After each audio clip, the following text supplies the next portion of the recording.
Hi, everybody. It's Aluna Michaels, Esoteric Astrologer, coming at you to talk about the events of October 2024. So, hi.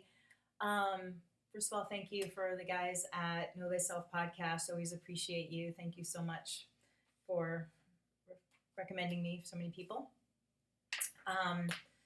Okay, so, I don't like to be negative.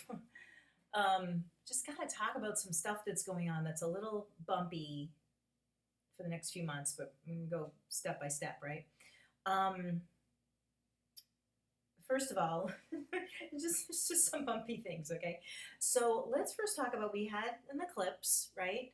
Sun and moon conjunct, a new moon, at 11 degrees of Libra, and that was on October 2nd. I'm doing this on the 4th. We had the big hurricane. I mean, of course, not everybody's impacted by that. But not all eclipses are major energies or whatever, but I think because people were talking about the eclipse with the hurricane, but I think the weather patterns could really be intensified through Pluto moving into Aquarius. Like when a planet's at 29 degrees, because Pluto is going to move forward at 29 degrees of Capricorn on the about the 11th of October. It's going to go into Aquarius, let's say around Thanksgiving in November. But 29 degrees, we have 30 degrees of each sign. 0 is the first degree, 29 is the final degree. So 29 degrees is kind of like a final exam, like a big energy, And like, let's say if it's the moon, 29 degrees, who cares? It's just there for an hour or something. But with Pluto, it's many, many months. And over the course of a few years, because of the retrograde and then going forward and retrograde, and again, this is the last time it's at the 29 degrees. When it goes into Aquarius in November, it's really in Aquarius. So it's like, it's Pluto represents big forces. So that could be weather patterns. It can be political things. It can be financial stuff. And leaving Capricorn and going to Aquarius is, hey, I'm an Aquarius. I think it's good for more people being able to be involved in life, involved in finances, and more opportunities for more people with Pluto going into Aquarius. But just in the idea of anything 29 degrees and Pluto being there and Pluto shifting angles, sometimes there's storms when Pluto changes direction or changes sign. It's like, just a lot of force. So just weather-wise, there could be a lot going on over the next number of weeks. And also the planet Mars. So Mars is it won't go retrograde until the middle of December. But at Halloween and the first few days of November, Mars and Pluto are going to be exactly opposite each other. Mars will be at 29 degrees Cancer, opposite that 29 degrees Pluto.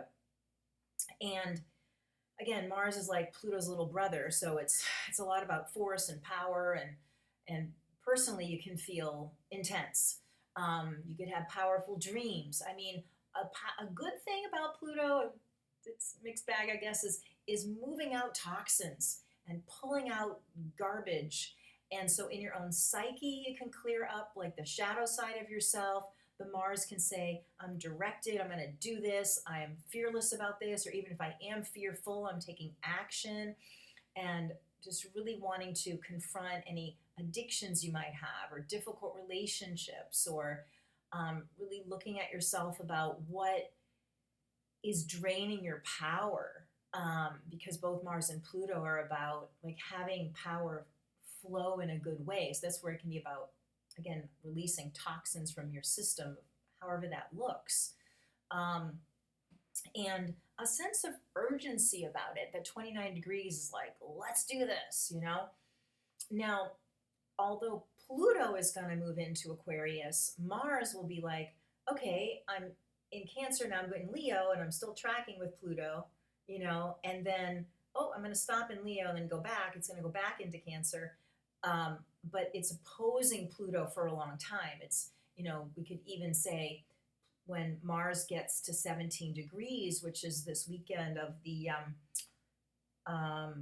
let's say it's the 5th, 6th, and 7th, or 4th, 5th, 6th, 7th, that's the point it's going to go forward.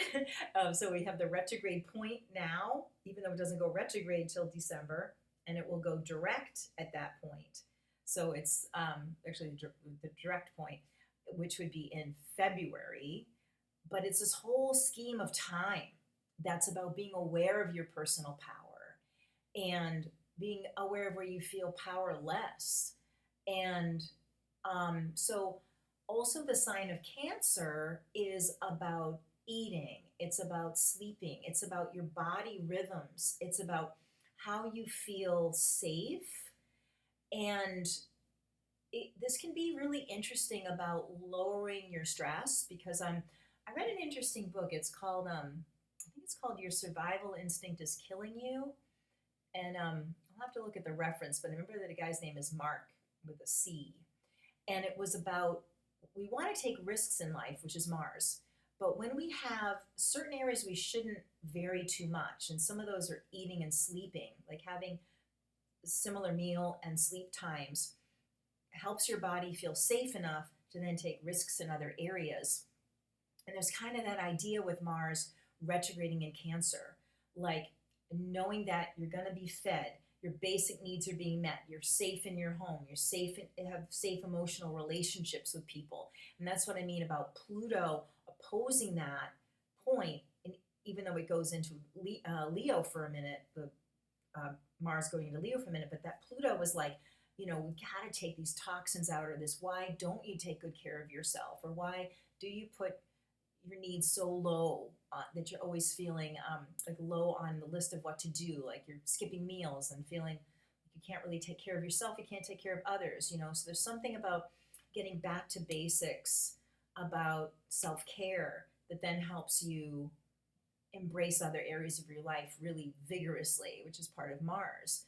So even though there could be some turmoil over the next few months because some people aren't as conscious of what they need to do to create some calmness in their nervous system or whatever, right? So be sort of navigating around that with some people, but making sure you have some sort of ritual if it's, again, healthy eating, meditation time, even like deep belly breathing. Cancer represents the stomach, so breathing deeply into the stomach and not, in the chest, but allowing yourself to feel full and relaxed. And, there's an idea too about really, you think about taking a deep inhale, like take a deep breath.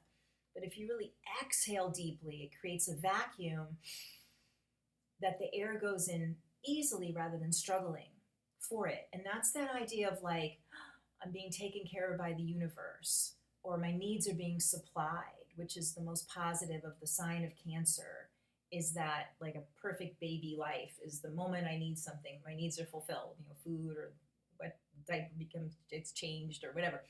And so that can be a really great thing for your nervous system to really focus on exhale and then effortless inhale, like, wow, a vacuum is created and then I'm filled, So taking some steps to do deep breathing, meditation each day, honoring your need for sleep on as regular as you could get that, eating at regular times, and noticing your energy being bigger for bigger things. Like it's like you attend to the real small basic, and then you can do all this sort of adventuresome non-basic stuff, And again, being able to navigate other people's anxiety that could be real high during this time.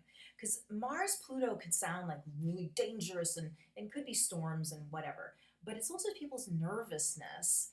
And so the more you are kind of a center point of soothing energy, people come around you and could feel soothed. Would you say you're not going to get catch their anxiety? You're going to help them recalibrate their own nervous system to calm, but you got to be calm to do that, and these simple things can help the calm be created. So, because I will be talking about this bumpy Mars Pluto stuff, because it'll be interesting to see how that manifests, globally or whatever, politically, people personally in their lives. But there's just something about kind of returning to center before you then go out there and see what's going on, you know?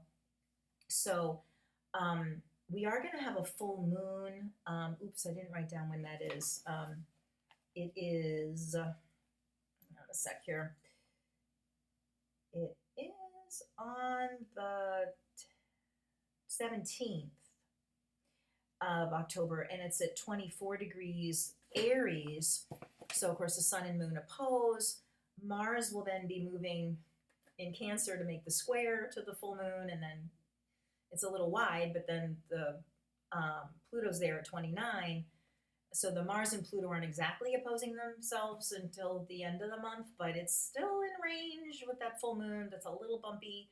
So making sure you really start in with these, creating these grounding rituals and this like, knowing that you can trust yourself to supply these needs, and you get in that rhythm. So when the bumps start, you got the rhythm going already, and you don't vary that, and that's going to be a real help for a lot of people around you. I mean, in general, but of course, right? And to yourself. But it's kind of like really necessary. I think you'll find a lot of poise during that time. And a lot of, another thing with Pluto is a lot of intuition. There's a lot of heightened intuition when there's Pluto stuff. So that's why I was thinking about, really clearing out your nervous system so you have this pipeline for spiritual information to come to you, or your heart talking with you, and you just have more clarity in that way, because Pluto is at this high point, is also this amazing opportunity for more intuition and breakthroughs and stuff too. But it's high energy, so it's pressure energy or whatever it is. So hope that sounds positive, because I think, oh boy, this Mars Pluto is interesting stuff. But I guess knowing you have that perfect center point is very, very helpful. I was doing a Qigong workshop by Robert Peng, and there was this one Qigong that was for your kidney Qi, and the kidney is about feeling safe. And it was kind of a complex thing you did with movement. But then at the end of that movement, you got down kind of like child's pose, like down on your, you put your, kind of go into a ball on the floor, so your shins are on the floor and you put your head down. But instead of your arms stretching out, your arms are kind of behind you like you're a little ball. And he talked about seeing yourself at the bottom of, like you're a rock at the bottom of the ocean, and you're so deep in the ocean that everything's quiet and the waves aren't moving you. And there's something about that, like going to that space in yourself that doesn't get rocked. And I really like that position, and then affirming that, like you're down at the bottom of the ocean, there's this almost a hug of pressure in a good way, and that nothing's happening down there. Not much is moving. And it's a stillness and a safety, and to know that you can go to that safe space. And that's what I think gets created from the breathing and from the rhythm of eating and sleeping and all that. But even that pose could be interesting to affirm. No matter what else is going on, I've got a safe space to go to that's always there. And going into that physical position can be like, wow, I am in like it's a representation of that still, steady point. And then from there, you're able to make powerful decisions or have the intuitions or help other people around you. So, okay, so that's my message for October. And there's a million other things too going on, right? But those are the biggest things. Planets moving into different signs, but I wanted to give you that nugget. Another thing though is Jupiter is going retrograde, which is really like I think the 9th of October, which is really good for deepening your meditation, kind of like a Mercury retrograde. Jupiter stays retrograde half the year. All these outer planets, that's not a big deal, but it's the turning of them, the changing direction that can say, I'm focusing on gratitude, thinking about joy, feeling like just doing something to relax and enjoy yourself. It's part of Jupiter, and that idea of honoring that sacred, because Jupiter's about spirituality and things, and even returning to some sort of spiritual practice that gave you comfort And so, and then again, that kind of weaves back into that idea of finding your center point. So, okay, so if you want to have a session with me, you can call me at 248-583-1663 or text me. You can go to my website, alunamichaels.com. Sometimes I don't see the comments here, so reach out to me those other ways. I'd love to do a session for you, answer questions. And again, hang in there, and bye-bye for now. Thanks for listening.